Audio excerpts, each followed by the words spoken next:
এই যে 3 নম্বর শ্রেণীর ছেলেটা মসজিদের গেট কোন দিকে আছে তাই চেনে না, ও আবার মৌলবীর ভুল ধরে। বুঝতে পারেননি? আর মুরব্বি স্যার আপনাকে বলছি, একটু দেখি তো আপনার ব্রেন খুলছে কিনা। আপনার ছেলের বয়স আজকে 23 বছর। কত বছর? 23 বছর।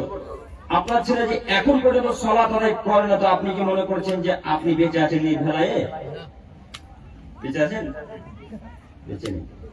20 বছর, 22 বছর, 23 বছর, 24 বছরের ছেলে সালাত আদায় করে, এদের বাপ ভেলায় বেঁচে আছে, কথা ভুল। ওটা বাপ নয়, ওটা খালু, ওটা চাচা, ও সৎ বাপ। এই জন্য বলে না বেটা সালাত আদায় করো।